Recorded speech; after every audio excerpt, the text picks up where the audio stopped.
आजकल आपने देखा होगा आरावली के बारे में काफी चर्चा हो रही है। सोशल मीडिया पर हैशटैग सेव आरावली ट्रेंड कर रहा है। इसका कारण है सुप्रीम कोर्ट का एक ऐसा जजमेंट जिसने आरावली के भविष्य पर डेथ वारंट जैसा सवाल खड़ा कर दिया है। आरावली को बचाने वाले आज खुश नहीं है बल्कि डीपली कंसर्न्ड है, क्योंकि कोर्ट ने एक ऐसी यूनिफॉर्म डेफिनेशन को स्वीकार किया है जिसके चलते दिल्ली एनसीआर के लगभग 90% पहाड़ियाँ एक झटके में लीगल प्रोटेक्शन से बाहर हो सकती है। तो चलिए आरावली के इस डेंजरस पैराडॉक्स को डिकोड करते हैं।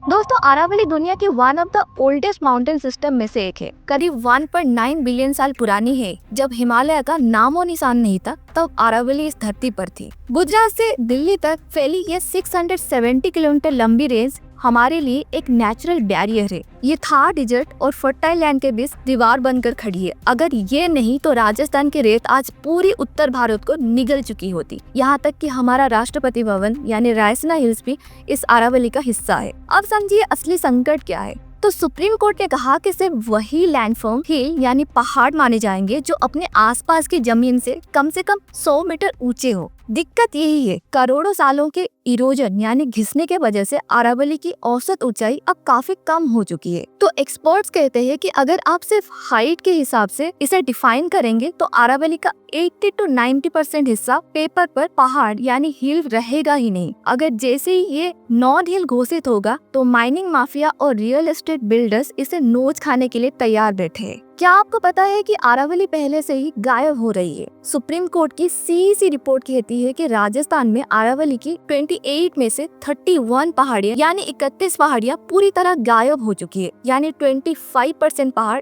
इंसानी लालच की भेंट चढ़ गए। हरियाणा के नूह में तो इलीगल माइनिंग को रोकने गए डीएसपी तक की हत्या कर दी गई। डायनामाइट से पूरे के पूरे पहाड़ उड़ाए जा रहे हैं। हरियाणा सरकार ने तो खुद कोर्ट में अपील की थी कि उन्हें माइनिंग की फिर से इजाजत दी जाए ताकि स्टेट इकोनॉमी चले, लेकिन किस कीमत पर? अगर आरावली खत्म हुई तो इसका असर किसी हॉरर फिल्म से कम नहीं होगा, जैसे कि एयर पोल्यूशन। दिल्ली एनसीआर जो पहले से गैस चैम्बर है वो पूरी तरह डस्ट स्टॉर्म के चपेट में आ जाएगा। पानी का अकाल, आरावली ग्राउंड वाटर रिचार्ज करती है, माइनिंग से वाटर टेबल और नीचे गिर जाएगा। डेजर्टिफिकेशन यानी कि थार का विस्तार ईस्ट की तरफ बढ़ने लगेगा। तो सवाल क्या है? आरावली को बचाने की गुहार आज सिर्फ पर्यावरण की नहीं है, हमारे अस्तित्व की है। क्या आपको लगता है कि सिर्फ ऊंचाई यानी हाइट के आधार पर किसी पहाड़ का वजूद तय करना सही है? क्या हम विकास की अंधी दौड़ में अपना कवच खुद ही तोड़ रहे हैं? अपनी राय कमेंट में जरूर बताएं और आरावली को बचाने के लिए इस वीडियो को ज्यादा से ज्यादा शेयर करें।